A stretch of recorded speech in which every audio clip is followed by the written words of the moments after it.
Bonsoir à tous. Alors, on va continuer notre cours sur le Rav Dessler. Là, le titre, c'est Avat Hashem. Alors, Avat Hashem, c'est l'amour qu'on a d'Hashem. Avodat laquelle Benouya al Yesod Akarat Hatov. En fait, notre Avodat Hashem, elle est construite au départ sur la reconnaissance du bien qu'on a sur la terre. Donc, c'est des choses explicites dans tous les livres de Kodesh. Asher al Adam leheodot l'Hashem atov ala kol atovat asher yaselo. Qu'on doit dire merci sur tous les bienfaits qu'on a sur la terre. D'accord? Ça, on va dire, c'est la source, c'est ce qui alimente en fait notre volonté de faire les mitzvot et de faire parce qu'on est reconnaissant. Il dit Vechi bishvilam alav lekaim et kol mitzvot vachukim atorah. Donc, grâce à ça, on va pouvoir se permettre de réaliser toutes les mitzvot, tous les chukim, toutes les lois rationnelles et irrationnelles.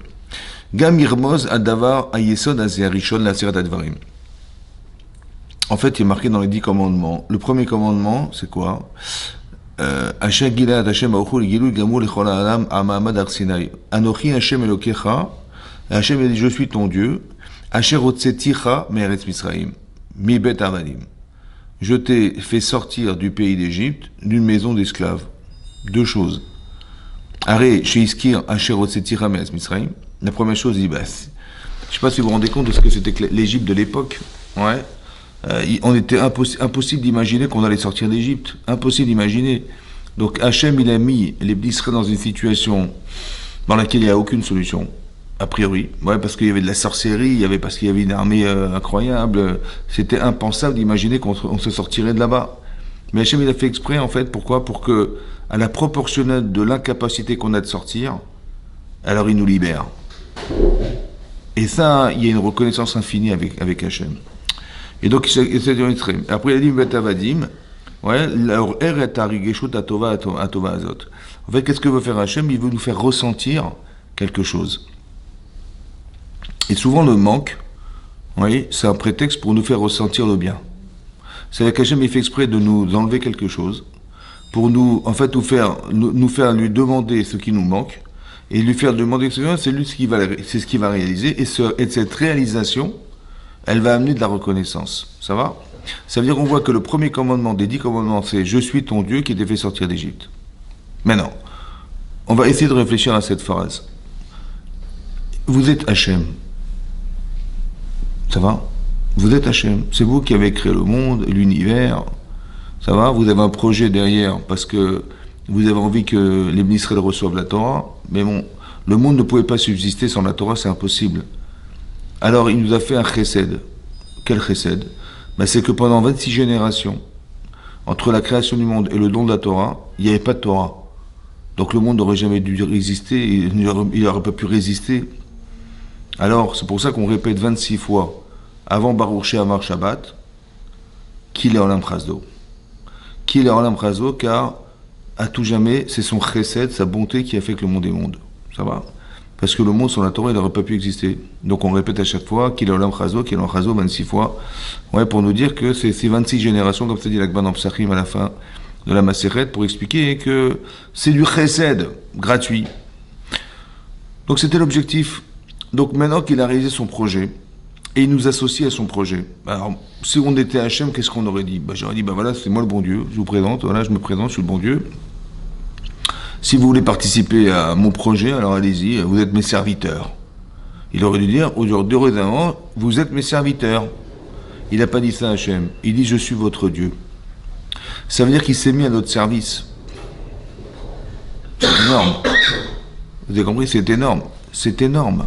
Il n'a pas dit, vous êtes à mon service dorénavant. Il a dit, je suis votre Dieu. Je suis à votre service. Il n'a pas dit je suis le vôtre. Il a dit je suis le tien. Ton Dieu. Le tien, le tien, le tien. Ça va? Ça veut dire que, je ne sais pas si vous vous rendez compte de ce que ça représente, mais il y a une relation intime. C'est ça que je vais vous expliquer. Vous avez compris, ce sentiment, il est puissant, celui-là. Et à part ça, il nous a fait sortir d'Égypte. À part ça, il nous a sorti d'une maison d'esclavage. Se faire sortir d'Égypte et de maison d'esclavage, ça veut dire quoi? Ça veut dire qu'on est arrivé à un niveau où pour nous c'était impensable de penser que si on était resté en Égypte, on aurait pu se sortir de l'esclavage. Ça ne veut pas dire qu'on serait resté des esclaves physiquement, mais ça veut dire que dans nos têtes, on serait resté des esclaves, c'est-à-dire des gens incapables de pouvoir se dire on a une projection de vie, on a envie de faire quelque chose de notre vie, on est engagé dans notre vie, on se sent responsable de quelque chose. Non. C'est ça être Eved. Pourquoi? Parce que quand on dit dans la Haggadah de Pessah que si Hachem nous avait pas fait sortir d'Égypte, on serait resté esclave en Égypte, c'est gratuit de le dire, on n'en sait rien du tout. Comment écrire dans une Haggadah? Tu sais quoi? Si on était sorti d'Égypte, on n'était pas sorti, pardon, on serait resté des esclaves. Tu n'en sais rien du tout. Ouais, peut-être que les Américains nous auraient sorti d'Égypte, j'en sais rien, moi. Qui te dit qu'on serait resté des esclaves? On n'en sait rien. Non, en vérité, on ne veut pas parler de ça. On ne veut pas parler de physiquement rester esclave. Peut-être qu'en bébête, on aurait été libéré. Seulement, on serait arrivé à un niveau psychologique où ça aurait été trop tard. Ça veut dire que c'est ça les 49 degrés de Toum'a. Quand on dit on était à 49 degrés d'impureté, cette impureté, il faut la traduire comme quelque chose qui ne peut pas vivre. Parce que l'état d'impureté, c'est quelque chose qui ne vit plus. Quelqu'un qui décède devient pur. Quelqu'un qui dort, il devient impur. Oui. Donc cette impureté, c'est quoi? C'est l'incapacité d'exister. Ça se traduit par une impureté. Donc quand on est dans un désespoir, ou dans une faculté à ne pas pouvoir se dire qu'on va s'en sortir, c'est de l'appel de la Touma, ça. Il y a quelque chose qui ne vit pas. Le désespoir, c'est l'expression de ce qui ne peut plus vivre. Parce qu'on ne se donne plus de projet, ça va? On est comme des légumes ou comme des arbres, voilà ce qu'on est. Et c'est ça en fait, c'est ça la Touma. Et ça, on est arrivé au 49e, le 50e est impossible parce qu'après il n'y a pas de retour possible. Et donc on était juste avant cette limite. Ça veut dire que il y avait un tel niveau de traumatisme de l'époque qu'on ne s'en serait jamais sorti.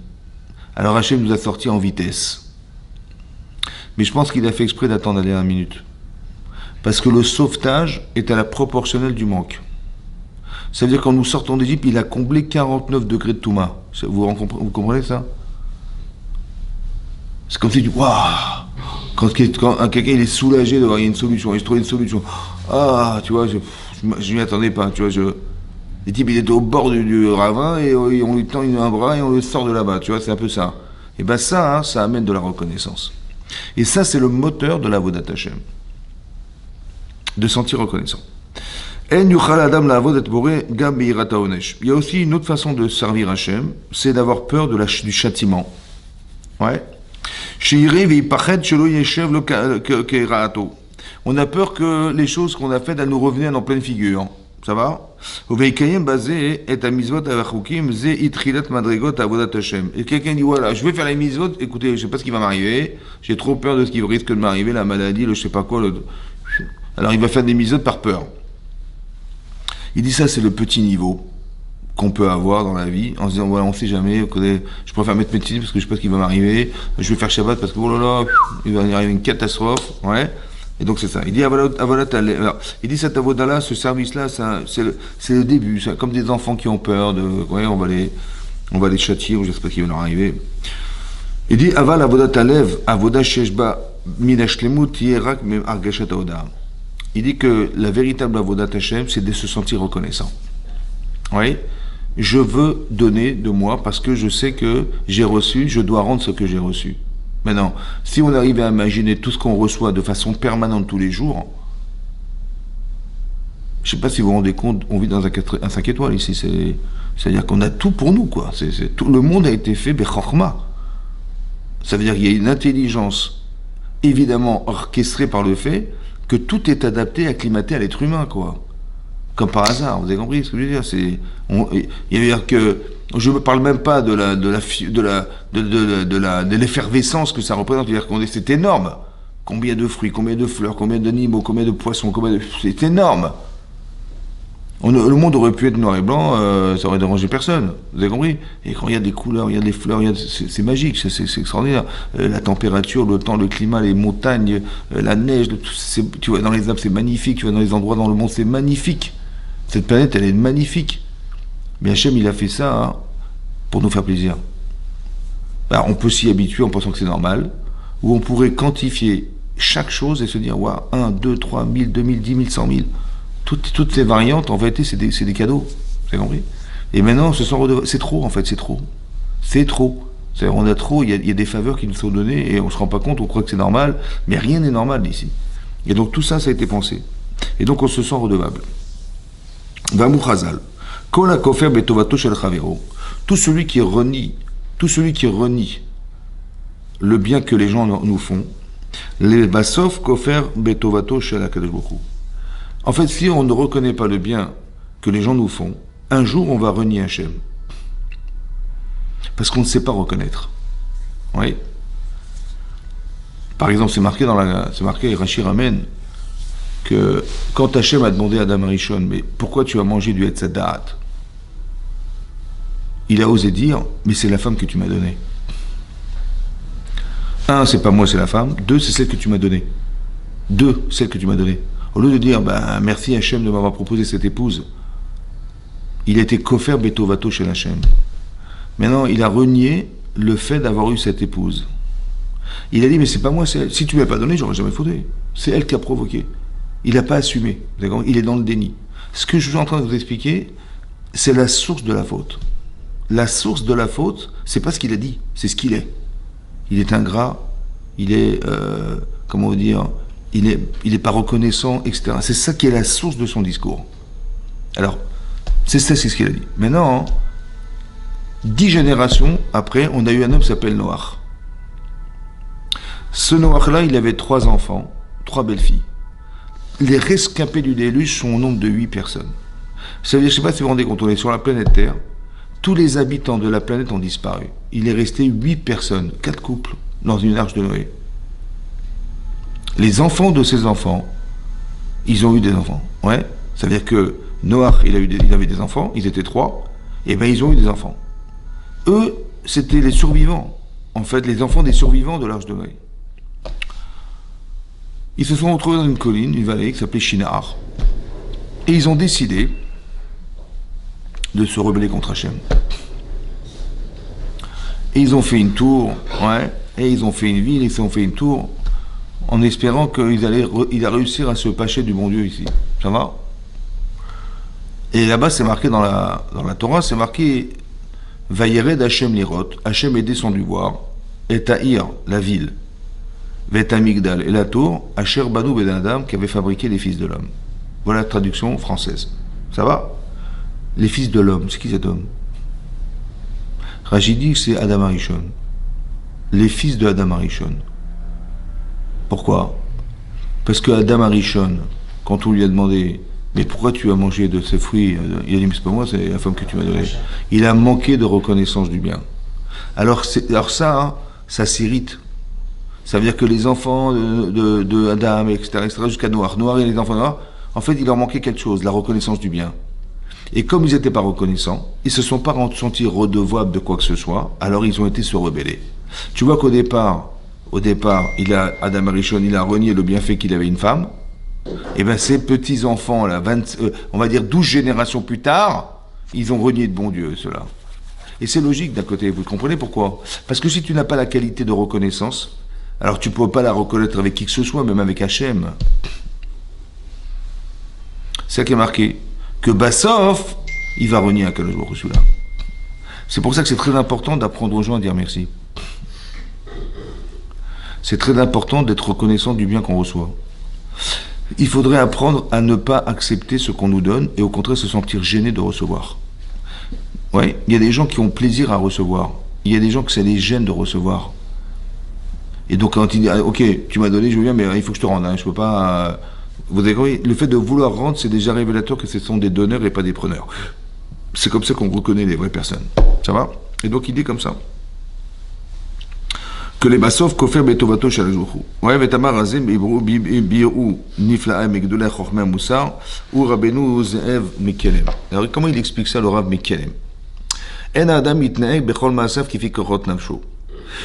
Un homme se comporte en vérité dans la vie avec ce qu'on appelle kochot nafsho, c'est-à-dire qu'il a des valeurs à l'intérieur de lui-même. Ça peut être son éducation, ça peut être sa réflexion, ça peut être les leçons qu'il a tirées de sa vie, ça peut être des kochot, des forces qu'il a en lui. Et ve'im ka'asanu, si quelqu'un il est nerveux, ouais, ikos bechol inyan shiyavu elav. Un homme, quelqu'un qui est nerveux, n'importe quelle situation de sa vie, ça peut être avec sa femme, avec ses enfants, avec sa secrétaire, ça peut être avec ses employés, avec le facteur, il est nerveux, Donc il aura des problèmes avec des gens. Mais pourquoi? Parce que des sens, il est nerveux.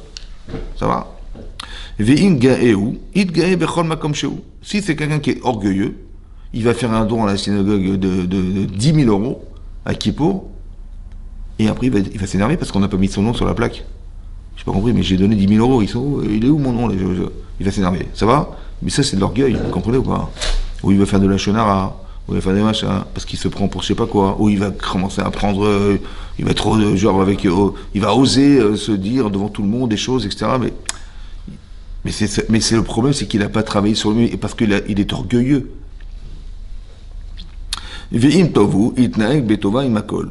Par contre, s'il est quelqu'un qui a un bon cœur, ouais, il va toujours juger favorablement les gens. Il va toujours vouloir aider les gens et rendre service aux personnes. Il va voir dans la rue des gens embarrassés, il va aller les voir. Qu'est-ce qui se passe? Vous avez un problème? Vous cherchez quelque chose? Vous avez vu? Parce qu'il a un bon cœur. Et donc ça ne se passera pas seulement dans sa vie quotidienne, mais avec tout son entourage. C'est ça. Vechen ra alevav beraato. Ouais, et le contraire. C'est quelqu'un qui a un mauvais cœur. Ouais. Lo yuchal adam lishol olelavot bereu ezekoach mikochot nefesh esher serlo. Un homme ne peut pas demander à être accompagné ou d'accompagner des gens s'il n'a pas les capacités de le faire.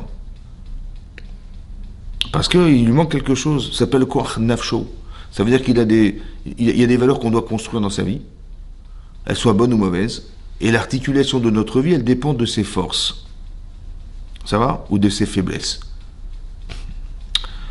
Et donc il explique, il dit, Alken, Akafou Yatova, quelqu'un qui est ingrat, l'oraklapé bene Adam yeken. C'est pas seulement parce que vis-à-vis d'autrui, il est pas reconnaissant, il est pas ingrat, c'est compris? Dans sa vie de couple, il y a des problèmes. Parce qu'il dit jamais merci à sa femme, ou il dit jamais bravo, il dit jamais, ou il a des problèmes, elle a des problèmes aussi avec son entourage, parce que madame, elle se prend pour je sais pas quoi, ouais. Elle attend qu'on lui dise des choses alors qu'elle ne mérite pas de les entendre. Et là, quelqu'un qui ne sait pas voir le bien, il ne peut pas voir le bien. Parce que le déni devant le bien, c'est une manière d'être faible. Vous avez compris? C'est-à-dire que si je dis merci, alors je suis à la merci des autres et je veux dépendre de personne. Et donc les gens n'ont pas la capacité à dire merci ou de reconnaître le bien parce qu'ils ont l'impression qu'ils vont être subordonnés à ceux qui leur ont fait du bien. Et comme ils veulent être soi-disant libres, alors ils diront jamais merci ou ils diront jamais bravo, ils diront jamais rien. Ça va? Pour avoir du pouvoir, ils se permettent de faire ça. Et là, car il faut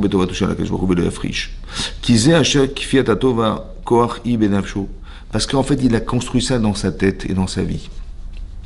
C'est qu'il est ingrat. C'est comme ça. Il doit jamais rien à personne. Il doit jamais de compliments à qui que ce soit. Ouais. C'est quelque chose qu'il a fixé en lui. Ça s'appelle la conscience de pouvoir exister pour soi-même. Ça va? C'est l'amour de soi, ça s'appelle. Et donc le problème, c'est qu'il n'est pas capable de pouvoir voir le bien autour de lui. D'accord? Ça fait partie de l'essence de la personne. On ne parle pas que c'est un... Vous comprenez la différence entre quand on construit des valeurs, oui,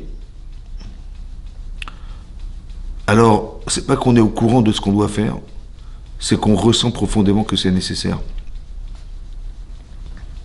La différence entre que, ben oui, on sait très bien, mais en fait, au fond de nous-mêmes, est-ce qu'on est conscient? La conscience, la conscience, c'est quoi la conscience? C'est que les choses, elles sont palpables chez nous. Et donc, on est conscient. Oui? Quelqu'un qui, par exemple, fait une bêtise, ben il a honte. Pourquoi il a honte? Ben il a honte parce que ce qu'il a fait contredit quelque chose. La honte, c'est une contradiction. La honte, c'est le sentiment contradictoire. Et donc, comme il sait ce qu'il aurait dû faire de bien, et il a fait le contraire, il a honte. Mais s'il ne sait pas ce qui est bien, il n'a pas honte de faire le mal, puisqu'il n'y a pas de repère. Vous comprenez ou pas? La honte, c'est quoi? Mais comment tu as osé faire un truc pareil? Ou comment j'ai osé parler comme ça? Ou comment j'ai osé agir? Ou comment j'ai osé penser ça? Mais pourquoi je m'étonne? Parce que je sais ce qui est bien de dire et de faire et d'agir et de penser. Mais là, j'ai fait le contraire. Donc, j'ai contredit mes valeurs. Donc, la valeur positive a été salie par une attitude, par une pensée, par un acte. Et ça contredit une valeur, vous comprenez? Et donc j'ai honte parce que je me suis contredit. Mais si je n'ai pas la valeur positive, ben, je ne vois pas de contraste. Il n'y a rien qui se contraste, vous avez compris? Et donc c'est ça le problème. Mais ça veut dire qu'on a construit des valeurs en soi. Ça veut dire que le but, c'est pas de savoir. Tu dis, ben voilà, je fais 50 fois que je le répète, En fait, c'est pas de savoir. Le but, c'est de ressentir. Former des gens, c'est leur faire ressentir des valeurs. Pas de les informer, ouais, il faut faire ça, il faut faire ça. Parce que les personnes, en fait, ce qui va se passer, c'est que on a tous des intérêts personnels, ça va. Maintenant, l'intérêt, il est toujours plus fort que la connaissance. La passion est plus forte que la raison. Donc, tu dis, bah, j'ai essayé, mais j'arrive pas. Ça va. Ou alors, j'avais envie, mais c'était plus fort que moi, j'ai pas pu. Ça va. Mais qu'est-ce qui peut être plus fort que toi? C'est toi. Tu dis, ouais, j'ai essayé, mais j'ai pas réussi. Ou alors j'étais tenté, c'était plus fort que moi, j'ai pas résisté. Mais rien n'est plus fort que toi, mon chéri. C'est toi qui décides, c'est toi qui penses, c'est toi qui agis, c'est toi qui sais. En fait, on se rend compte que plus fort que soi, c'est que le désir, il est plus fort que ce que je savais. Je savais que c'était interdit, mais j'ai pas résisté. Le plaisir, il est plus fort, ça va? Plus fort que la connaissance. Et donc, il faut rendre émotionnel une connaissance. Pour dire non, ou pour dire oui à autre chose. J'aurais été tenté de, mais j'ai pas osé, j'avais pas. Mais oui, mais comment j'ai fait? Parce que ma connaissance, elle est plus forte, elle est au moins égale au sentiment inversé. C'est vrai. Quand on dit, je sais pas moi, il y a des choses qu'on peut pas se permettre de faire dans la vie. Hein. On peut pas, tu rentres pas au bureau, je sais pas au boulot, tu mets les pieds sur le bureau du patron, du PDG. Ça se fait pas. T'enlèves tes chaussures et tu les mets sur. C'est choquant. Bah, pourquoi pas, tu vois, ça fait plaisir, ça te met à l'aise, pourquoi pas. Je dis, ben non, on est dans le bureau du président, du directeur de la boîte. Il y a des valeurs qui sont contredites par une attitude. Tu vois. Il y a des types, ils braquent des vieilles dans la rue. Tu vois. Ça les dérange pas. Je dis, mais j'ai pas compris, mais. Bah, écoute, je dis, mais comment tu as osé lui prendre son sac à main? T'as pas honte? Il dit, bon, bah attends, mais elle a de l'argent, j'ai pas d'argent, je suis désolé. Mais t'as pas compris, elle a plus besoin de toi que tu as besoin d'elle. Non? Tu souffres pas de la voir être dérangée parce qu'elle n'a pas forcément fini ses fins de mois. Ça va, t'as pas pitié des gens. Ce sont des valeurs. Ben, le fait qu'il agisse à l'encontre de ses valeurs, c'est qu'il n'a pas les valeurs. Donc il n'est pas contredit, vous avez compris? Quand tu as pitié des gens, tu as honte d'agresser une vieille. Mais il n'a pas honte. Pourquoi il n'a pas honte? Parce qu'il n'a pas cette sensibilité. Donc il n'est pas contredit parce qu'il ne ressent rien. Il ne ressent rien, donc il n'est pas de contradiction. Vous avez compris? Ça veut dire qu'il faut construire des personnes. Construire des gens, c'est de mettre du ciment là où ça va. Tu as mis des briques, mais il n'y a pas de ciment. Tu vois, donc ça va s'écrouler. Mais le ciment, c'est l'amour, c'est le respect, c'est des valeurs émotionnelles. On t'a pas demandé de croire en Dieu. On t'a demandé de l'aimer. On t'a demandé de le craindre. Vous avez vu, ce sont des sentiments. Pourquoi? Parce que tu ne réagis pas à une connaissance. Tu vas réagir à un sentiment, à une émotion. C'est ce qui nous fait réagir. Et bien, la réaction, c'est vivre. La non-réaction, c'est l'inverse. Il faut pouvoir réagir à des situations. Ça va? Tu vas venir à la Beth Knesset, tu vas faire la tfila, tu vas mettre tes tfilines, tu vas faire Shabbat, parce que tu sais que, mais si Hachem n'était pas là, mais on ne serait pas là. Vous avez compris bien? Donc la moindre des choses, c'est pouvoir envisager d'engager sa vie dans la Torah. Comment tu vas imaginer autre chose? Il y avait un rendez-vous exceptionnel qui s'appelle le don de la Torah, qui a été donné pour que justement on sache que le monde, il est géré par la Torah. C'est comme ça. Donc c'est un rendez-vous avec le bon Dieu, et qu'il a le seul événement le plus extraordinaire qu'on puisse imaginer. Parce que toutes les autres religions, c'est un type qui lève le bras et dit voilà, j'ai inventé un nouveau truc, un nouveau système de... J'ai compris, mais nous c'était sur le mont Sinaï, on était 3 millions, c'était... Et ça a été entendu dans le monde entier, vous avez compris ce que je veux dire? C'est pas quelqu'un qui vient et qui invente une nouvelle philosophie, une nouvelle pensée, une nouvelle religion, et qui dit je suis prophète, je suis pas ça. Nous c'est pas ça. Hachem il s'est manifesté. On a vu quelque chose, vous avez compris? C'est différent. Mais ça crée des émotions. Quand Hachem il ouvre la mer Rouge, ça crée une émotion. Quand on a eu les 10 plaies d'Égypte, ça crée des émotions. Ça va? Mais cette émotion, c'est ce qui marque. En fait, on voudrait nous marquer au fer rouge de quelque chose qui a existé un jour. Et chas v'shalom, des traumatismes marquants qui peuvent paralyser des gens. Vous avez vu que les émotions paralysent. Ou alors elles te donnent une puissance incroyable. Si tu encourages tes enfants, tu leur donnes de la pêche. Mais si tu leur rappelles tout le temps, tu sais, ah, encore tu t'es gouré, laisse-moi, moi je vais faire moi-même parce que tu sais rien faire, ça culpabilise. Mais en fait, on ne se rend pas compte que, en soi-disant, on lui rappelle ce qu'il ne sait pas faire, mais en fait, on cristallise chez lui l'incapacité à exister. Parce qu'on croit qu'on forme alors qu'on déforme. Vous savez, c'est marqué, il y a une Gemara dans Yuma qui dit que à partir d'un certain âge, pour une fille ou un garçon, on éduque nos enfants à jeûner le jour de Kippour. Ça va? Une fille, elle est bat mitzvah à 12 ans, et un garçon à 13 ans. Donc à partir de 11 ans, on éduque un enfant à jeûner. Ça va? Alors si c'est une fille, c'est à 11 ans, c'est un garçon à 12 ans. On l'éduque, ça veut dire on le prépare à l'idée que demain, l'année prochaine, il va devoir jeûner toute la journée. Alors ça se prépare. Ça s'appelle du chinour. On éduque nos enfants. Là-bas, Tosfot, il pose une question. Il dit, mais je comprends pas. Quand un enfant est en train de manger des aliments pas cachers, le tribunal qui se trouve là n'a pas l'obligation de l'empêcher de manger. Alors il dit, je comprends pas. Déjà d'éduquer un enfant à faire une mitzvah, oui, faire une mitzvah, c'est une obligation d'éduquer nos enfants. Alors d'empêcher de faire une avéra, a fortiori, que c'est du ressort du tribunal d'empêcher un enfant de manger pas cachère. Si déjà de faire une mitzvah, ça rentre dans le cadre du chinour d'éduquer nos enfants, oui. Alors a fortiori de l'empêcher de faire une avéra, c'est pire de faire une avéra, une faute, que de faire une mitzvah, on est d'accord. Comment ça se fait que le Beit Din n'a pas l'obligation d'empêcher un enfant de manger pas cachère? Voilà, qu'est-ce qui est marqué. Là-bas, il y a un arabe qui s'appelait, je vous parle de ça à l'époque du Moyen-Âge, il s'appelle Rabbi Eliezer Mimetz. Il vivait à Metz. C'est un Français. Toutefois, il dit là-bas, écoutez ce qu'il dit au Rav de Metz. Il a vécu environ 1000 ans, 800 ans, 1000 ans. Il a dit, il n'y a pas de mitzvah d'interdire. Ça n'est pas une éducation que d'empêcher quelqu'un de faire une avéra. C'est pas éduquer les gens, de leur dire ça c'est grave, ça c'est pas bien, ça c'est machin, c'est pas de l'éducation. L'éducation, c'est de dire ce qu'on doit faire. Tu prépares à faire. Mais de rappeler ce qu'on ne peut pas faire, ça n'est pas éducatif. Voilà ce qu'il a dit. Ça veut dire quoi? Ça veut dire de répéter aux gens ce qu'il ne faut pas faire. Arrête de faire du lachon hara, arrête de voler, arrête de mentir, arrête de machin, arrête. Qu'est-ce que c'est que l'interdiction? L'interdiction, c'est la limite de ce que tu dois faire. Là, tu peux plus faire. Tu peux parler, mais là, tu peux pas parler comme ça. Tu peux manger, mais tu peux pas manger ça. Vous avez compris? L'interdiction, c'est ce que tu ne peux pas faire. Mais je vais pas répéter aux gens ce qu'ils peuvent pas faire. C'est pas éducatif. C'est une frontière à ne pas te franchir. C'est ça l'interdit. Ça va? D'accord, je veux bien que tu m'expliques ce que je peux pas faire, mais qu'est-ce que je dois faire dans ma vie alors? Par contre, si je t'explique ce que tu dois faire, tu sauras ce que tu peux pas faire. Vous avez compris?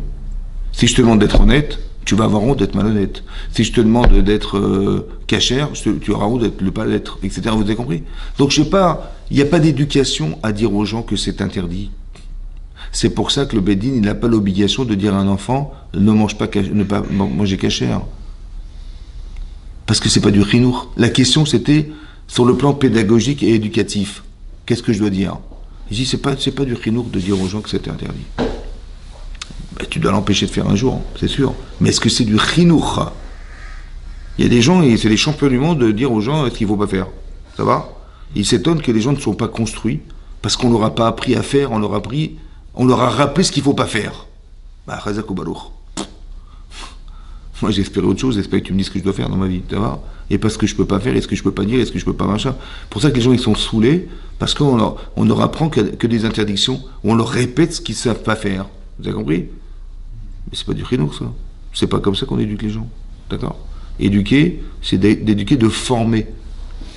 Les gens pensent qu'il faut informer les gens. Non, il faut former les gens. Former, c'est autre chose. Il faut impliquer des notions. Il faut donner des sentiments. Ça va? Si quelqu'un ne lui a jamais apporté d'affection, mais il peut pas dire, il peut pas être reconnaissant. Vous comprenez ce que je veux dire? D'être trop rigoureux, ça marche pas non plus. Parce que la rigueur, ça c'est sauver les autres. il faut savoir être rigoureux, mais il faut pas il faut pas, on va dire que c'est pas, il faut pas l'imposer. Il faut que la personne elle se sente obligée de s'imposer quelque chose. Ça va? On est là pour inviter les gens à vivre.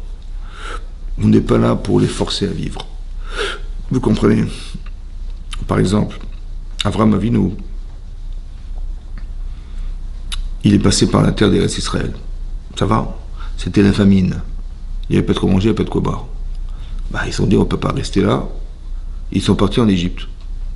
Mais il avait une femme qui était belle. Sa femme, Sarah, était belle. Et quand il a dit, mais les gens qui vont, quand on va passer la frontière, ce qui va risquer de se passer, bah, ils vont t'attraper, et ils vont te proposer au roi, parce qu'elle était magnifique. Et puis ils vont me tuer, parce que si je suis ton mari, je vais faire obstacle. Et donc ils vont me tuer. Ça va? Qu'est-ce qu'il a dit à sa femme? Hein? Comment? Comment? Non, il me dit. Aux autres, il a dit c'est ma soeur, mais pas. Tu diras que ton frère. Elle a dit, tu as dit, ouais. Vous savez ce qu'il a dit à sa femme? Je t'en prie, dis-leur que tu es ma soeur. Je t'en prie, dis-leur que tu es ma soeur. Imrina achotiat. Pourquoi il a rajouté ça, je t'en prie? Il va mourir à cause d'elle, elle est bonne, celle-là. Il va dire, j'espère que tu vas pas faire l'idiote de... Tu vas mentir. Oui, non. Il va lui imposer de mentir ou pas? Non. Je t'en prie, dis-leur que tu es ma soeur. Sa vie, il a failli mourir de faim. Il va risquer de mourir parce que sa femme est jolie. Ça va? Ouais? Qu'est-ce que tu aurais fait, toi? Bah, je lui aurais imposé de me sauver ma vie, non? Non. Il a dit, Imrina achotiat. Je t'en prie, dis-leur que tu es ma soeur. Et pour... Je t'invite à accepter ce que je te demande. Tu as compris? Ça n'a rien à voir. On n'impose rien. S'il a dit que c'était sa femme, il l'aurait tué. Donc il n'a pas dit oh, fais pas l'idiote. Ça va? J'espère que tu as bien compris que ma vie est en péril. Bon, j'espère que tu n'es pas bête quand même. Tu as bien compris ça, toi? Non, c'est pas ça qu'il a dit, non.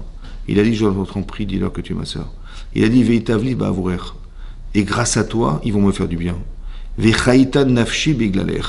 Et grâce à toi, ma vie sera sauve. Grâce à toi, regardez la différence. Pourquoi il n'a pas imposé? Tu sais pourquoi? Parce que lui, je pense qu'il le dit. Écoute-moi bien. Je pense qu'il aurait dit comme ça. Je vais t'obliger à me sauver la vie. Ça va? Mais j'aurais tellement aimé que tu le fasses de toi-même. Une misva, c'est un choix. Mais je ne veux pas t'imposer ce choix.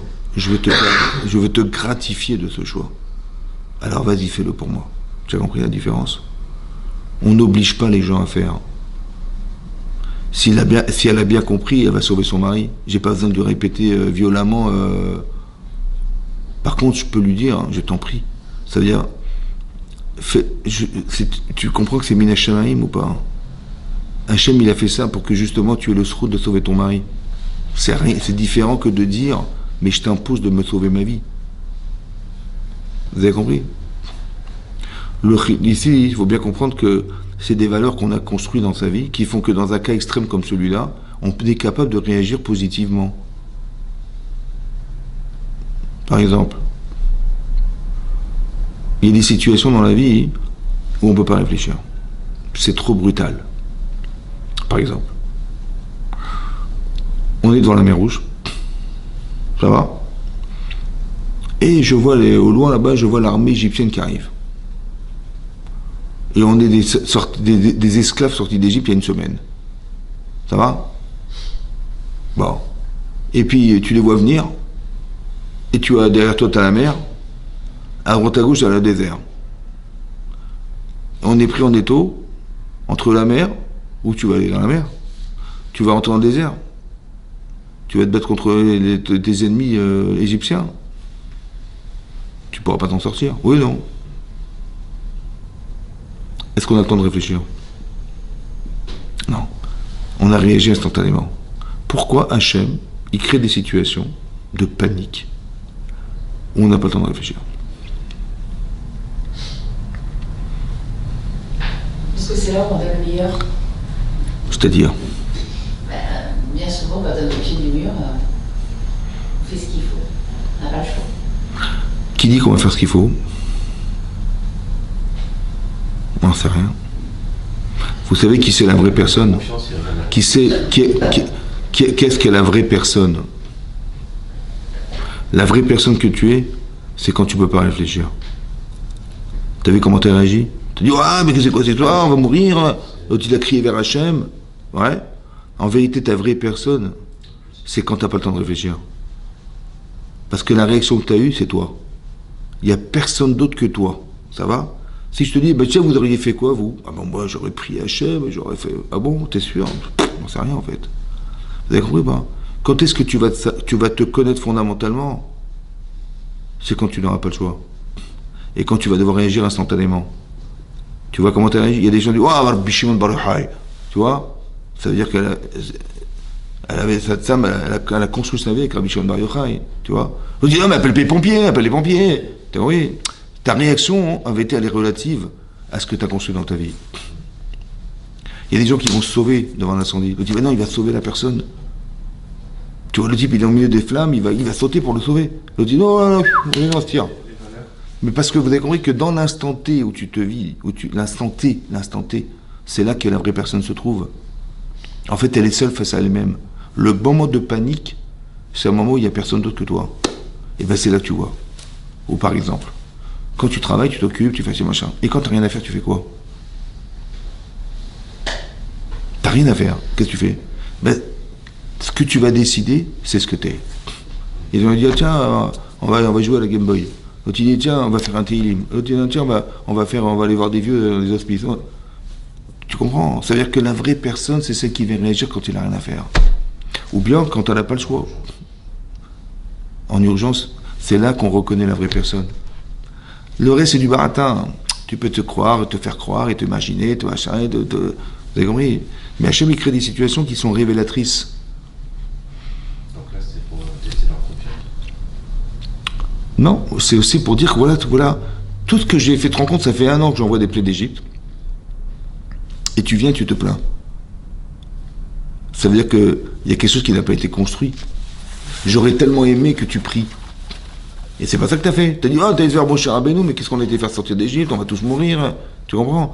Mais ça veut dire que tout ce qu'on a fait, ça n'a servi à rien, puisque tu as été te plaindre auprès de Moshe Rabbeinu que, soi-disant, on allait mourir à cause de l'armée égyptienne qui allait nous attaquer. Mais tu aurais dû dire l'inverse. Tu aurais dû dire, oh, les pauvres, il va y avoir un massacre. Je sais pas ce qu'il va leur faire le bon Dieu, mais il va être une boucherie. Tu vois? Bah, avec tout ce qu'il a fait derrière. Non? Et bien là, tu avais l'inverse. Ça veut dire que tout ce que tu as vu, tout ce que tu as senti, ça n'a pas suffi. Tu as compris? Ça veut dire qu'on n'a pas construit des gens. Construire, ça veut dire qu'il y a des valeurs en toi qui, dans l'instant T, te feraient réagir positivement. Du moins, j'aurais espéré que tu réagisses différemment. Si ça n'a pas été le cas, c'est que ce que j'ai enseigné, ça n'a pas été assimilé. Ça va? Tu n'as pas vécu ce que je t'ai dit. Tu n'as pas ressenti. Comprendre, c'est ressentir. C'est presque le sens des épreuves. Mais c'est ça une épreuve. Mais c'est fait pour arriver à faire ressentir quelque chose. Ça va? Par exemple, imaginez-vous, Sarah, elle n'a pas eu d'enfant jusqu'à l'âge de 90 ans. Madame, elle tombe enceinte à 90 ans. Vous savez ce que c'est pour elle, ça? C'est d'avoir comblé 75 ans de prière. Vous te rendez compte? C'est comme des gens qui sont mariés, ça fait 15 ans, ils sont mariés, ils n'ont pas d'enfants, et tout à coup, elle tombe enceinte, madame. Mais tu te rends compte combien de pleurs, combien de larmes, combien de prières, combien d'expériences médicales, et tout à coup, elle tombe enceinte. Waouh! Ben, tu te rends compte, tout ce qu'ils avaient rêvé d'avoir, ça s'est réalisé, mais tu te rends compte que ça a été comblé, le manque, il a été comblé. Mais si madame, elle s'est mariée il y a 6 mois, elle tombe enceinte, ben, c'est normal, elle va jamais dire merci à Hachem d'avoir eu cet enfant.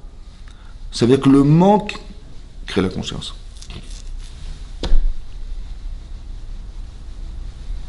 C'est parce que tu as besoin, hein? La frustration. Non, le manque, c'est pas une frustration, non? Non. Bah, vous savez, des fois on se gêne de demander des services. C'est vrai, t'as raison, tu vas pas voir ton voisin 1 fois, 2 fois, 3 fois, c'est bon, te gêner. Oui, non. Mais Hachem, est-ce qu'il faut se gêner? Ou tu vas demander 1000 fois? Hein? Tu dis, attendez, j'ai pas d'enfant, madame elle a pas d'enfant. Il dit bon bah peut-être que c'est pas bien pour moi, peut-être que Shalom, Dieu veut pas que j'en ai. Vous avez compris? Il va savoir comment il va sortir celui-là, et peut-être il vaut mieux laisser tomber. Ou alors il faut insister. Et il faut insister lourdement. Il faut insister lourdement. Tout ce qui est vital, c'est parce qu'Hachem il veut un attachement particulier avec cette femme. C'est pour ça qu'elle est stérile. C'est pas l'inverse. Tu dis, mais bon Dieu, il a oublié. Je sais pas ce qui se passe. Mais c'est l'inverse. Il a tellement envie d'entendre. Il a tellement envie de procurer de la émouna. Parce que tu sais bien que au bout du tunnel, il y a de la lumière. C'est comme ça la vie. Ça n'existe pas de descendre pour descendre. Tu dis, mais la pauvre, la pauvre, la pauvre, la pauvre. Mais en vérité, toutes les Immaot, elles étaient stériles. Toutes les Immaot, elles étaient stériles. Ça veut dire que c'était des tzadkaniyot. Très spécial, mais quoi? Ça veut dire que pour atteindre le niveau que l'enfant, de la Neshama qui doit naître, vous imaginez que ce Sarah, il va naître Yitzhak Avinu, hein. Vous imaginez que de Rivka, il va naître Yaakov Avinu, hein. Vous imaginez que de Rachel, il va naître Yosef. Yosef, il va se retrouver en Égypte, dans le pays le plus corrompu de la terre, avec des premiers... Comment il va résister, cet enfant? Parce que sa maman, elle a été capable d'avoir une émouna et d'une puissance où elle a rattrapé cette Neshama. Ça veut dire que la stérilité, ça peut se traduire par que, en vérité, c'est une sadéquette, cette femme, mais l'enfant qu'elle doit faire naître, il est spécial. Alors il faut qu'elle atteigne son niveau pour le faire naître. Mais le niveau de proximité avec Hachem, c'est ça qui va donner la force à cet enfant d'exister. Donc le manque est organisé pour qu'on lui demande. Ça va? On n'est pas parfait. Donc on va prier Hachem, tiens, j'ai besoin de plus de chokhmah. J'ai besoin, je sais pas moi, toutes les choses dont on a été privé, c'est une invitation à lui demander. Et plus c'est vital, plus c'est fondamental de lui demander. Vous avez compris? C'est pas le contraire, non, il faut pas déranger, il faut pas machin, il faut pas... Le pauvre, c'est exactement l'inverse. Et plus on se sent soumis à une volonté, et plus on se sent, en vérité, entre guillemets, dans le besoin, parce que ça ne passera que par lui, par exemple, ouais, et plus ça va être exaucé tout de suite. Parce qu'il y a des choses, il n'y a que lui qui peut faire. Ça va? Et donc, si je pense que je vais m'en sortir, bah, il dit ok, pas de problème, vas-y. Mais si tu sais pas, c'est pas dans tes mains, alors c'est une invitation à le laisser faire. Vous avez compris? Par exemple, l'exemple de la mer Rouge. Bon, qu'est-ce que tu veux faire? Tu veux te battre? Tu peux pas. Tu veux rentrer dans la mer? Jusqu'où? Tu vas dans le désert? Jusqu'où? Est-ce que tu peux faire quelque chose? Est-ce que physiquement, vous avez trouvé une solution à la situation dans laquelle on est dans la mer Rouge? Mais il n'y a pas, tu es bloqué. Tu vas où, demi-tour? Il n'y a pas, il y a la mer derrière toi, le désert, hein? Mais tu peux pas, ils sont devant toi. Qu'est-ce que tu fais? Est-ce qu'il y a une solution physique? Hein? Ben non. Donc quand il n'y en a pas, qu'est-ce que tu fais? Ben tu attrapes un ulcère. Ben oui, parce que tu peux rien faire. Et les gens s'angoissent de ne pas pouvoir. C'est vrai ou pas? Mais t'as pas compris, quand tu peux pas faire, est-ce que Hachem il sait que tu peux pas faire? Il le sait ou pas? Alors pourquoi il t'a mis dans une situation où tu peux rien faire? Parce que c'est lui qui l'a créé. C'est lui qui t'a dit allez marcher en direction du désert. C'est lui qui t'a dit allez stopper ici. Et c'est lui qui a provoqué Paro pour venir nous retrouver. C'est lui qui a tout fait, oui, non. Mais lui il sait bien qu'on peut rien faire. On peut pas rentrer dans la mer, il sait très bien qu'on peut pas rentrer dans le désert, il sait très bien qu'on peut pas se battre, il le sait ou pas? Alors pourquoi il a fait? Vous savez pourquoi il a fait? Pour que tu lui dises vas-y, sauve-moi. Vous avez compris, non? Mais quand il va te sauver, bah, tu vas ressentir une reconnaissance. C'est bon, j'ai gagné. Hachem est fait juste exprès pour qu'on ait la conscience qu'il existe pour nous. Vous avez compris ce qui se passe? Donc quand tu peux faire, c'est nécessaire, c'est obligatoire. Mais quand tu ne peux rien faire, quand c'est pas dans tes mains, c'est une invitation à le laisser faire lui. Et donc tu dis, bah, écoutez, il n'y a pas de problème, allez-y. j'ai envie de voir comment tu vas me sauver ma vie. Vous avez compris ou pas? Parce que c'est ça que ça veut dire. Bah, si on n'est pas croyant, bah, on dit bah, on n'a pas eu de peau. Ouais. Bah, les circonstances ont fait qu'on s'est retrouvé dans cette situation-là. On n'a pas de chance. Ou bien non, il y a un bon Dieu derrière. C'est-à-dire qu'il est provocateur de situations. Et cette provocation-là, il faut que tu réfléchisses. Comment ça se fait que j'y arrive pas? Ben c'est pour le laisser faire. Et quand tu verras, quand tu vas lui demander, et que tu vas t'en sortir, parce que tu verras que la solution, bah, la mer va s'ouvrir. D'où tu vas imaginer que la mer va s'ouvrir. C'est vrai ou pas? Ça veut dire qu'il n'y a pas de solution physique. Alors comment tu vas faire? Je ne sais pas. Je reste spectateur, je vais voir comment il va faire. Tiens, je vais voir. Et la mer s'ouvre. On crie vers Hachem, la mer s'ouvre. On ne lui a pas demandé débarrassement des Égyptiens ou de l'armée. Non. Pourquoi? Parce que si Hachem l'a envoyé, c'est pas pour lui dire de l'enlever. En fait, pourquoi Paro il est arrivé là? Parce que c'est lui qui va provoquer chez nous le fait qu'on se rapproche d'Hachem. Le but, c'est de se rapprocher. Maintenant que tu t'es rapproché, on n'a plus besoin de Paro, donc il va se noyer dans la mer Rouge. Il n'est qu'un vecteur de proximité d'Akadosh Baruch Hu. C'est ça que ça veut dire. Et toute la vie est faite de ça. Hachem, il veut qu'on se rapproche de lui. Il veut qu'on arrive à créer ce lien. Comme si ton échamotte, elles devaient être collées, elles sont décollées. Et bien pour la recoller, il faut créer ce lien. Ça va? Par exemple, Abraham Avinu, il a eu cet enfant Yitzhak. D'accord? Quand Yitzhak a eu 2 ans, il a fait un grand festin. Grand festin, ça veut dire qu'il a invité les grands de ce monde.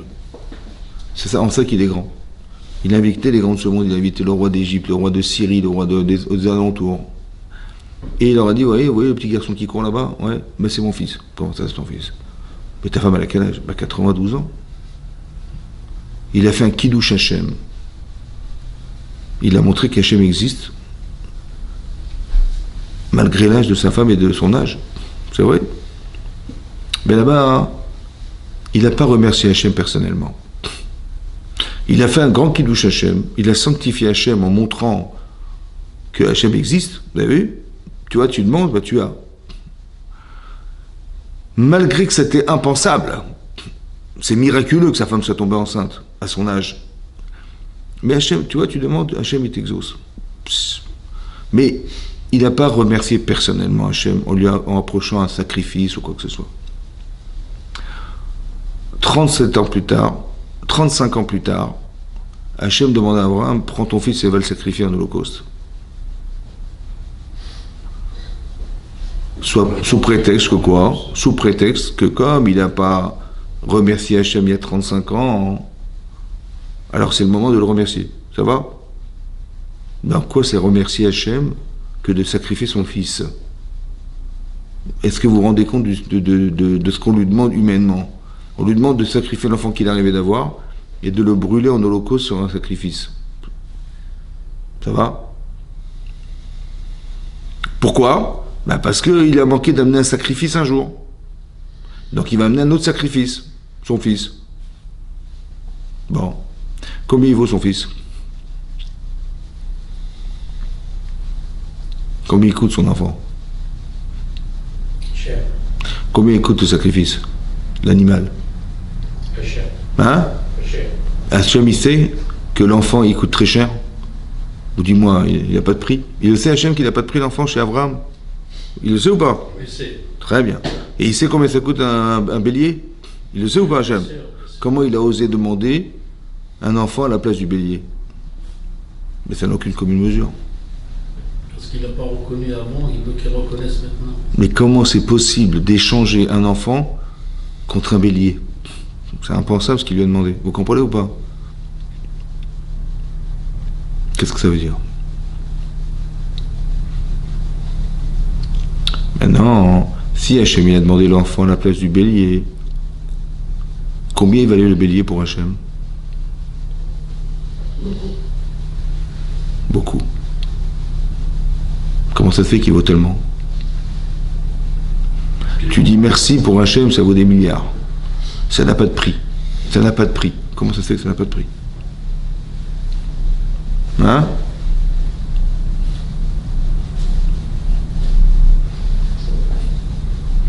Parce que c'est le but. Vous avez dit qu'il a fait Seudat Odaïra, qu'il a invité les plus grands. Il a fait un Kiddush Hashem. Mais il n'a pas remercié Hashem personnellement. Il faut qu'il remercie Hashem, il n'a pas fait. Alors il va amener son fils pour remercier. Mais c'est dire quoi amener son fils? Parce que vous savez pourquoi Hashem nous donne? Pour qu'on soit capable de reconnaître le bien qu'il nous fait. Et la reconnaissance du bien, ça nous lie à lui. Ça n'a pas de prix pour lui. Ça n'a pas de prix. Parce que c'est le but. Vous comprenez de ça? Donc Hachem, il attend une reconnaissance. Mais pas que il va se vexer si on n'est pas... Le but, c'est de se lier. Tu comprends? Quand tu te sens redevable, bah, tu t'attaches à la personne. Et l'inverse, quand tu es ingrat, tu te détaches de la personne. Ben, l'ingratitude vis-à-vis d'autrui, ça va un jour nous rendre ingrats vis-à-vis d'Hachem. C'est logique, hein? Parce que je ne sais pas reconnaître le bien, moi. Vous avez compris ça? Alors qu'en vérité, c'est fondamental parce que c'est ça qui nous lie à Kadosh Baruch Hu. Qu'est-ce qui reste d'autre? Vous avez compris? Par exemple, s'il n'y avait pas le soleil, comment on serait là? On serait congelé. Hein. Ah oui. Non? Non? Il n'y a pas de lumière. La photo synthèse. Hein? Il n'y aura pas d'été. Bah dis merci qu'il fait tous les jours au matin, tu te réveilles le matin, tu dis merci ou pas? Bien sûr. Pourquoi faire? Évidemment qu'il y a le soleil. Ça fait 5000 ans que la Terre elle tourne et le soleil il est là, non?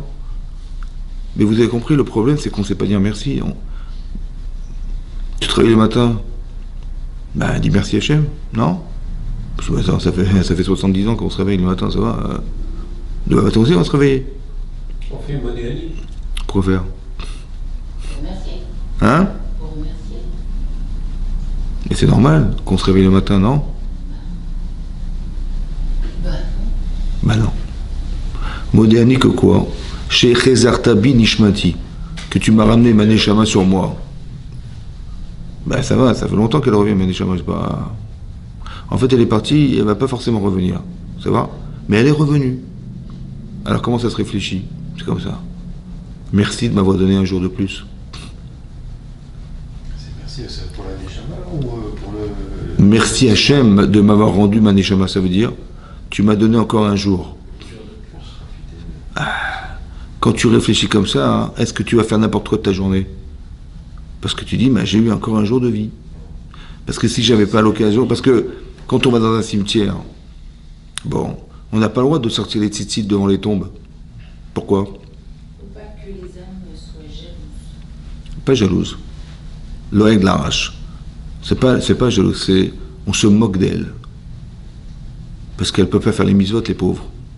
Et nous, on les comment dire, on se vante devant elle parce que moi j'ai des tzitzit, tu vois, moi je peux les faire, toi tu peux pas. Est-ce qu'il y a une conscience? Quelqu'un qui est mort, il est conscient ou pas? Hein?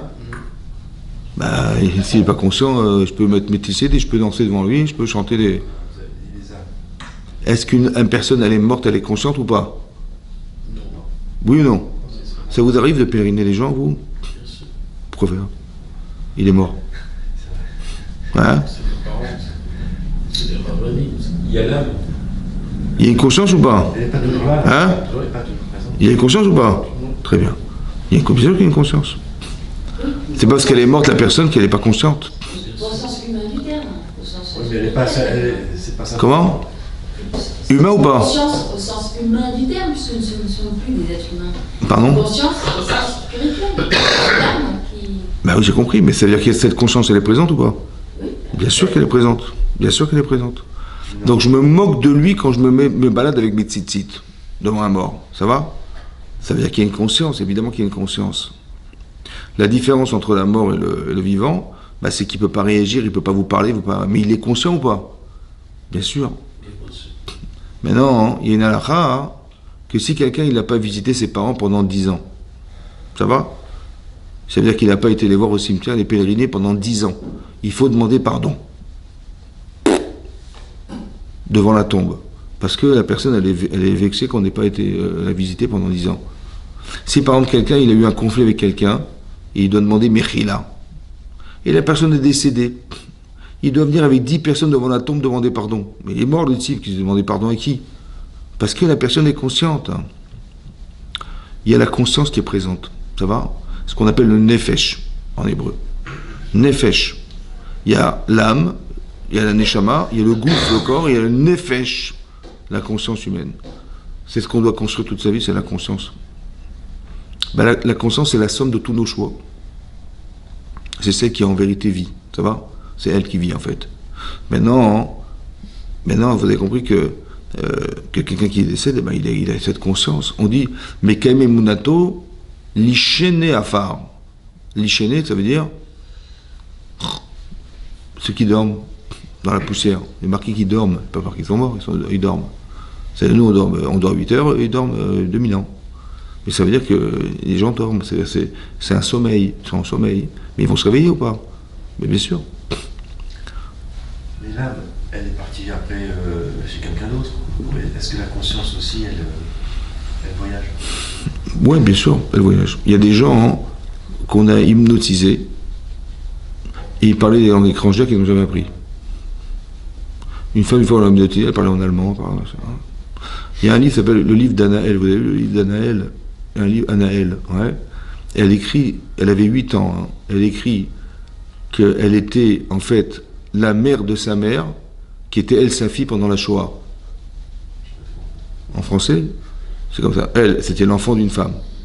Mais elle a dit qu'elle était revenue en Gilgoul parce qu'elle était la mère de sa mère et que sa mère était sa fille pendant la Shoah. Mais qu'elle était Ashkenaz et maintenant les Sfarad.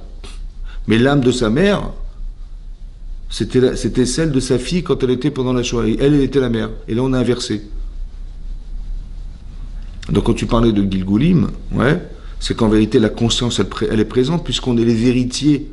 Tu comprends? C'est quoi un Gilgoul? C'est de revenir réparer quoi? Ben, ce qu'on n'a pas su faire avant. Mais donc, la conscience, elle est là ou pas? Ben oui, parce qu'il y a cette conscience de ne pas avoir réalisé. On a réussi des choses dans notre vie, mais on a aussi évité ou raté des choses. On est revenu pour les réparer. Donc c'est sûr que la personne, elle renaît avec cette conscience, évidemment. Et elle part avec la conscience.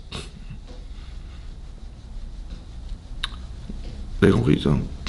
Quelqu'un qui décède, ouais, il part avec sa nefesh, il part avec sa conscience.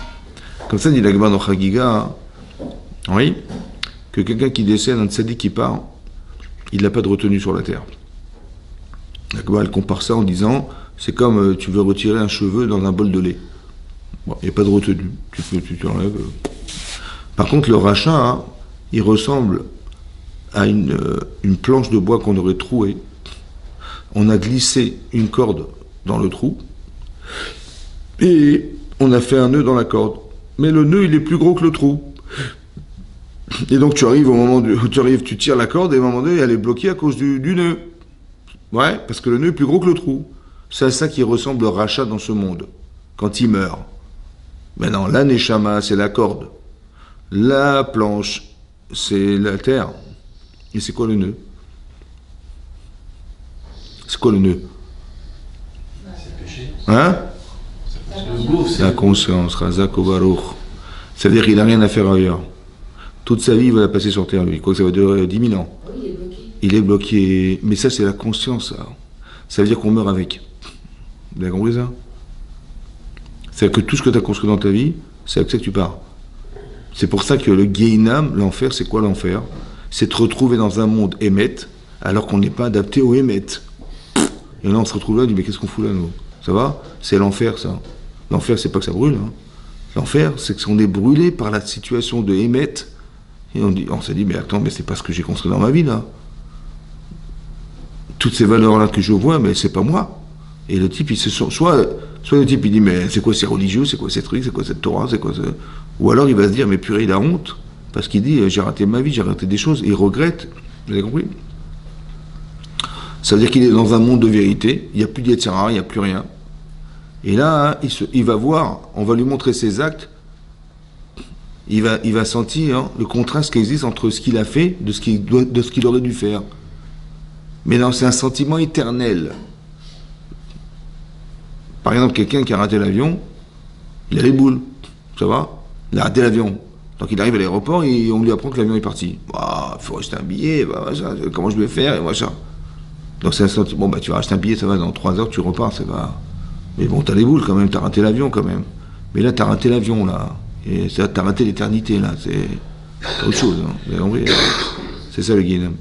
Ça veut dire qu'on est au Gan Eden, mais on n'est pas adapté au Gan Eden. Alors c'est ça le Guénam. L'enfer, c'est d'être dans le monde dans lequel c'est pas que on est ailleurs. Vous avez compris ? C'est ça qui est marqué. Tout Israël a une part au monde futur. Et après il dit voici ceux qui n'ont pas. Je comprends pas, mais elle est mal écrite la Mishnah, c'est une Mishnah. Voici tout Israël là-bas. Et elle dit Elohen Jenem Chelek, voici ceux qui n'ont pas de Chelek, qui n'ont pas de part. Mais non, écris-moi voici ceux qui ont, voici ceux qui n'auront pas. Ne me dis pas tout le monde y va et que voici ceux qui n'iront pas, c'est pas logique. En fait, tout le monde y va. Seulement la personne, elle va au Gan Eden, elle se sent étrangère au Gan Eden. Vous avez compris ? Qu'est-ce qu'on fout là ? Vous avez compris ? C'est-à-dire que cette conscience qu'il a conscience de sa vie ne s'acclimate pas au monde dans lequel il est. C'est ça le Guénam. C'est le même monde, mais on ne s'en sort pas. Hein ? Ouais. Bien compris ça. Après, tout est relatif, mais ça veut dire que. Mais ça veut dire que c'est ça. Ouais. Pour ça que de construire des valeurs de reconnaissance, ça nous permet de nous coller à Hachem. Et ben, ça nous permet d'arriver au Gan Eden. Parce qu'on va retrouver ce qu'on. Tu t'es attaché à lui toute ta vie, bah tu vas te sentir attaché à lui. Cette conscience, tu l'as construite. Mais si tu ne l'as pas construite sur la terre, ouais, bah, tu pourras pas, ce serait trop tard. C'est pour ça qu'on ne se permet pas de narguer des morts, parce qu'on sait bien qu'ils auraient tellement voulu. Maintenant qu'ils ont cette conscience du Hémet, ils disent bah, j'aurais bien voulu retourner sur terre, tiens, et j'aurais bien voulu construire et réparer mes erreurs. Bah, il peut pas, le pauvre, il est mort. Il pourra jamais revenir sur la terre. Vous avez compris ? Il a tellement envie il se sait manquant de quelque chose qu'il n'a jamais comblé, parce que, en fait, on lui montre ce qu'il a fait, on lui montre ce qu'il aurait dû faire. Voilà, si tu avais fait ça, si tu avais fait ce choix-là, si tu avais choisi cette personne, toutes les erreurs qu'on a pu faire dans sa vie, elles sont face à nous. Ou toutes les réussites qu'on a faites, elles sont face à nous. Vous avez compris ? Et donc c'est là que ça nous permet de réfléchir, de se dire, mais Modéani les fanecha le matin, attends, maintenant que je me suis réveillé, mais je suis vivant, je n'ai pas raté l'occasion de remplir ma journée. Vous comprenez ? De remplir ma vie. Vous avez vu que bizarrement, quand on a fait l'oraison funèbre de Sarah, dans la parachète Raï Sarah, on nous dit qu'elle avait 100, 20 et 7. 100 ans, 20 ans et 7 ans. Voici la vie de Sarah. Est-ce que vous avez déjà entendu quelqu'un, le Rav, il va faire un espède, il va dire, il avait 90 ans. Il avait 90 et 7 ans. Ça n'existe pas, ça. Depuis, pourquoi tu parles des années d'une femme ? Dis-moi ce qu'elle a fait dans sa vie. Ça va ? Pourquoi on nous parle des années de Sarah et pas de ce qu'elle a fait de sa vie, Sarah ? Vous avez compris ? En fait, on lui dit comme ça. Il faut que tu comprennes que tu dois remplir ta vie. Qu'est-ce que tu fais de ta vie ? Ça va ? Qu'est-ce que tu fais des années de ta vie ? Qu'est-ce que tu fais des jours de ta vie ? Eh bien, elle a rempli toute sa vie, elle. Elle a rempli les centaines, les vingtaines et les unités d'années. Même quand elle avait 7 ans, elle a fait quelque chose de bien. Et on a comptabilisé. Vous avez compris ou pas ? Et les vingtaines d'années, et pas qu'elle dit, elle a fait la faux folle, madame, elle s'est crue adolescente, après elle s'est crue jeune femme, elle a fait un peu de quoi de sa vie. Non, elle a rempli ses jours. Je ne sais pas ce qu'elle a mis dedans, mais c'est sûr qu'elle a rempli, parce qu'on parle des centaines d'années, des vingtaines d'années. C'est-à-dire qu'elle a rempli les jours, chaque jour, qui en fait des jours et des mois et des années, et ben elle a rempli sa vie de quelque chose. Qu'est-ce que tu vas faire demain matin ? Réfléchis, tu vois. Tu dis, j'ai fait de la shonara, j'ai pas mangé kasher, j'ai pas fait Shabbat. Ok, voilà, c'est ça tes jours. Ou t'as mis dans. Tu sais, quoi, j'ai étudié la Torah, j'ai pris à l'heure, ouais, j'ai fait mon Birkat Amazon, j'ai fait mes brachot, mais correctement, etc. J'ai été tsanoua, je sais pas moi, j'ai fait que parler positivement. Il y avait une situation de vie, et ben j'ai dit tiens, j'ai jugé les kafzechut avec, j'étais un regard favorable, j'ai aidé mon voisin, j'ai aidé des amis, voilà, j'ai rempli quelque chose, j'ai fait quelque chose de ma vie. Mais tu te réveilles le matin et tu te dis mais c'est un cadeau. C'est un cadeau, Hachem, il m'a donné un jour de plus. Et quand tu réfléchis à la préciosité du temps, tu la vis différemment que si tu dis, bah, c'est normal. T'as compris ? On devrait se rendre compte de la préciosité du temps. Elle avait 127 ans. Ça veut dire le temps. C'est ça qui est important. Qu'est-ce que tu fais du temps ? Ça va ? Voilà. Quand on dit Kol hashoneh halachot bechol yom, tout celui qui étudie 2 halachot par jour, 2 halachot par jour, muftachlo chez Ben Abba, on lui promet le monde futur. Ben, c'est pas compliqué, 2 halachot par jour. Oui ? À la limite, c'est honteux même. Parce que 2 halachot par jour, ça fait quoi ? 5 minutes ? Hein ? 2 lois par jour. Tu dis, 2 lois par jour, tu vois là-bas. C'est ridicule ou pas ? Ben oui, c'est ridicule. Maintenant, 2 lois par jour. Sur un an, ça fait combien de lois ? Et j'ai étudié 2 lois par jour. 2 fois 365, ça fait 730. Maintenant, sur 10 ans, ça fait 7300. Sur 20 ans, ça fait 14 600. Sur 30 ans, ça fait ça fait 21 900. Ça fait 30 ans que j'étudie 2 halachot par jour. J'ai mis 5 minutes tous les jours. J'ai rempli ma vie. Je connais 21 900 halachot pour 5 minutes par jour. Je suis un Talmid Chacham, quoi. Si t'as mis 5 minutes, si t'as mis 1 heure, ben tu multiplies 21 900 par 60. Mais tu te rends compte ou pas ? La préciosité du temps. En 1 heure par jour, est-ce que tu peux faire ? 1 heure. Combien de temps ça prend pour le Téhilim ? Qu'est-ce que tu fais quand tu manges ? Tu es au bureau, tu as 1 heure de pause, qu'est-ce que tu fais ? Bah, tu discutes avec les collègues, ça fait 30 ans que tu discutes avec tes collègues, et tu attends la retraite. Mais tu te rends compte, 30 ans de ta vie, si tu avais fait un peu d'halakha, tu vas sur Internet, tu écoutes un shiur, tu apprends des... Qu'est-ce que tu fais de ton temps ? Je travaille, j'ai compris, mais quand tu travailles pas, qu'est-ce que tu fais ? Tu rentres chez toi, qu'est-ce que tu fais ? Tu comprends ? Quand tu as conscience du temps, tu te dis, mais ça, je ne veux pas le gâcher. C'est pas quand on est mort qu'on peut dire, c'est trop tard. Ben non, c'est trop tard. Il faut que tu te rends compte que c'est une chance exceptionnelle. 1, que tu sois juif. 2, que tu aies la Torah. 3, que tu aies le temps de l'étudier et de la pratiquer. C'est une chance exceptionnelle. Il y a combien de juifs dans le monde ? Ben pas tellement, hein. Sur les 8 milliards d'habitants, il y a 15 millions de juifs. Tu te rends compte ? C'est comme si tu avais 8 milliards de boules. Et parmi les 8 milliards de boules noires, il y a 15 millions de boules jaunes. Ça va ? Et tu mets la main dans les boules. Ben, quand tu prends une boule noire, tu as les boules. Bah oui, parce que tu aurais voulu prendre une boule jaune. Mais tu as combien de chances de tirer la boule jaune ? Ben, pas beaucoup. Tu as 0,002%. 2 millièmes. Et t'es juif maintenant. Alors, bah, c'est une chance. Tu veux la gâcher ou pas ? Tu vas la gâcher cette chance ou pas ? Tu dis purée, mais peut-être ça va jamais se reproduire. Bah, tu gâches pas cette occasion. Tu dis, ben, je vais remplir ma vie, je vais trouver d'Hachem. Vous avez compris ? C'est des choses à ne jamais gâcher. Mais il faut avoir conscience de la chance. Il ne faut pas tomber dans la routine, on vit, on ne se rend pas compte, on est métro boulot dodo. En fait, on ne se rend pas compte de ce qu'on est. On ne se rend pas compte de la chance qu'on a, on ne se rend pas compte de ce qui nous entoure, on ne se rend pas compte des faveurs qu'on Hachem nous fait. On ne se rend même pas compte. On trouve ça normal. Mais ce bâtiment-là, comment on l'a pu fabriquer ? Mais tout ce que vous voyez là, c'est sur la Terre. Bah, s'il n'y avait que des fils électriques sur la Terre, on aurait fait les murs avec des fils électriques. Mais t'as du ciment, t'as du béton, t'as de l'électricité, t'as de la peinture, t'as du métal.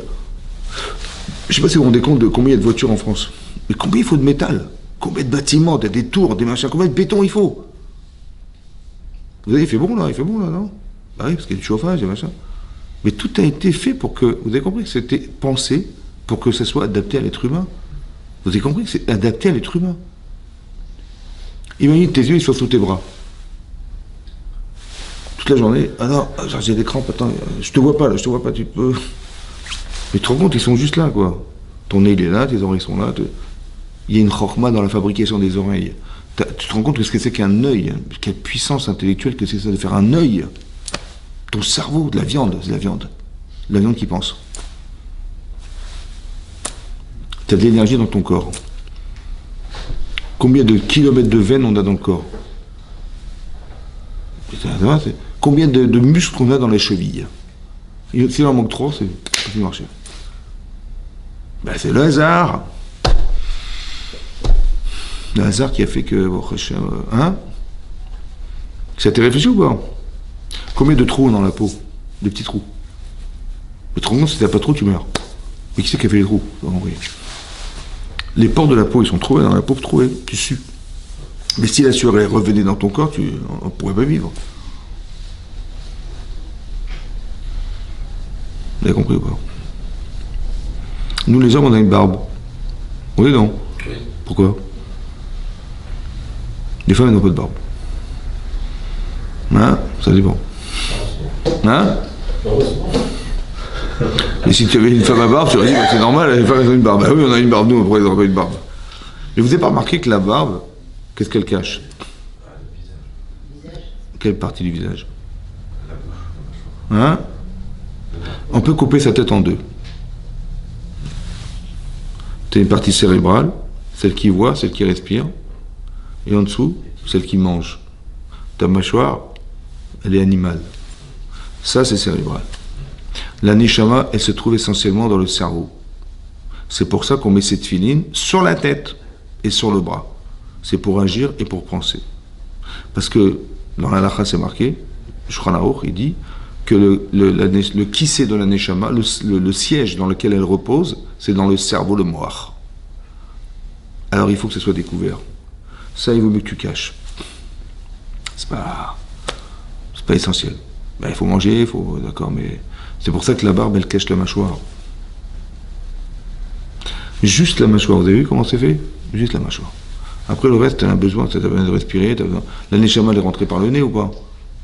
Ben oui, donc c'est-à-dire que vous avez vu que Motsai Shabbat, on sent des parfums. Pourquoi faire? Parce que la neshama, elle ressent ce qui lui manque. Parce qu'on a un supplément d'âme le Shabbat. Et la neshama, c'est parti. Alors à la pauvre, pour la consoler, fais-lui respirer des parfums. Vous avez compris? Mais cette partie-là, de l'être, ce qu'on voit, ce qu'on entend,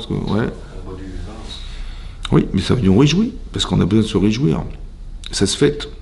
On fête l'entrée et on fête la sortie. L'entrée du Shabbat, la sortie du Shabbat. Mais il faut, c'est pour ça qu'on boit de l'alcool. On boit du vin. Quand on se marie, on fait un kidouche. Quand on fait une bride, maintenant on fait un kidouche. Vous avez vu?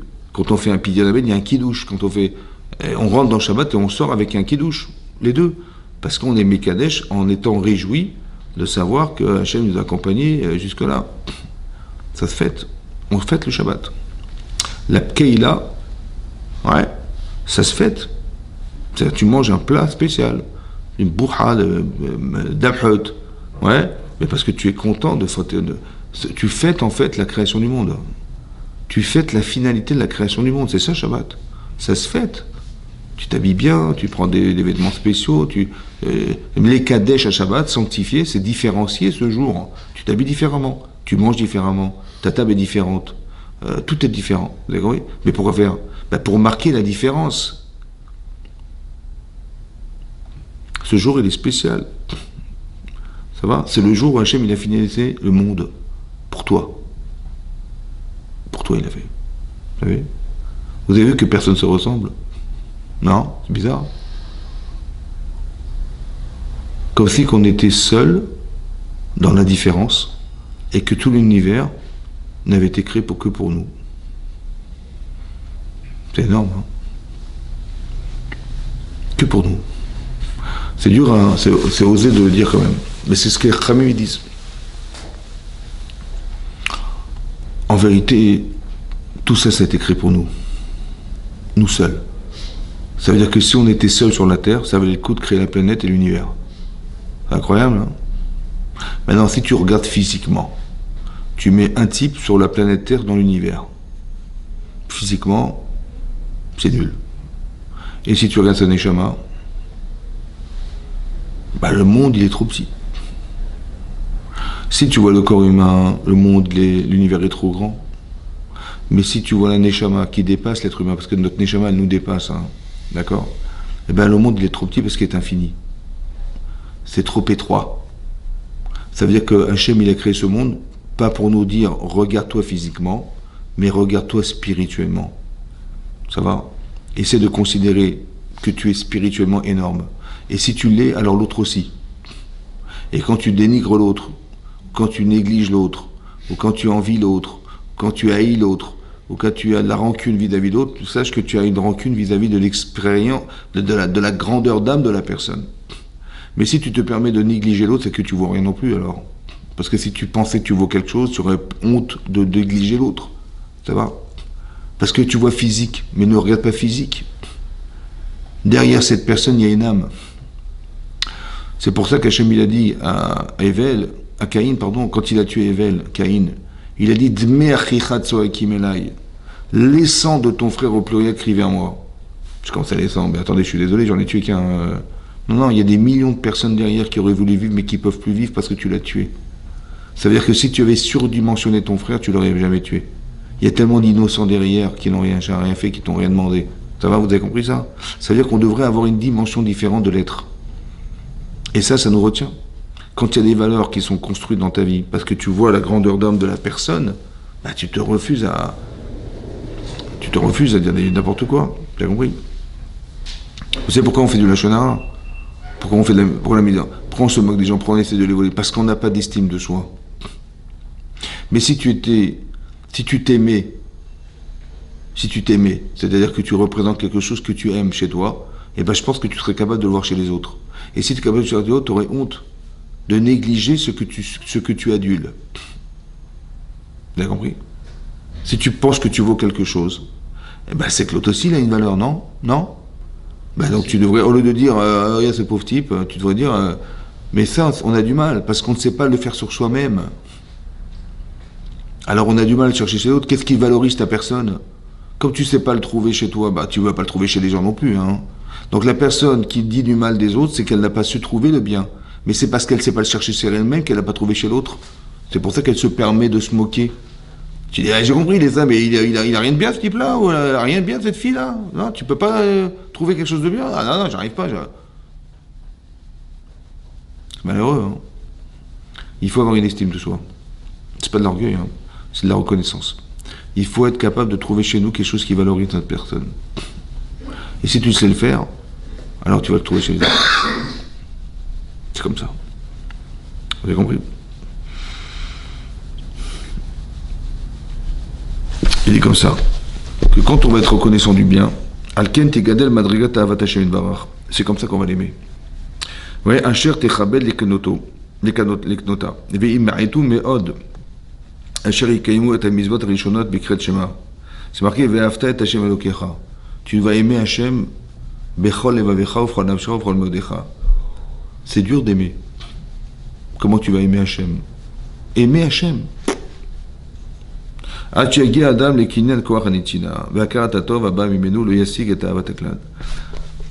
vérité, comment tu vas l'aimer? Bah, tu vas te rendre compte de tout ce qu'il fait pour toi. Ouais. Et quand tu te rends compte des faveurs, tu vas dire, ouais, mais c'était trop. C'est trop, franchement, c'est trop. Ouais. Et donc, on va te donner. Tu dis, mais comment je vais te rendre? Je veux pas.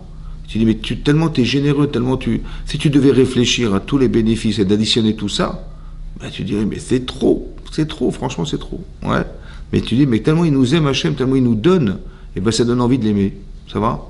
Parce qu'en fait, le but, c'est pas de savoir qu'il existe, c'est d'aimer Hachem. Et c'est de le craindre. Ça va? La crainte, il y a deux choses. Dans la crainte, il y a la peur de ce qui pourrait nous arriver, mais on n'est pas des enfants. Mais au départ, c'est comme ça. Ouais. Mais il y a aussi la peur de décevoir. Comme la peur de décevoir ses parents. Tu vois? Ish imo ve'aviv tiraou. Un homme, sa mère et son père, vous craindrez.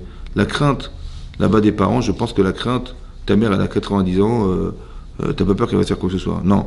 Mais elle t'a donné tellement de choses. Elle t'a donné des valeurs, elle t'a donné tellement de patience, tellement d'amour, tellement de... Oh, j'ai toujours peur de décevoir mes parents. S'ils pouvaient être heureux de voir leurs enfants, ouais, qu'est-ce qu'on espère de nos enfants? Ben, de la fierté, ouais.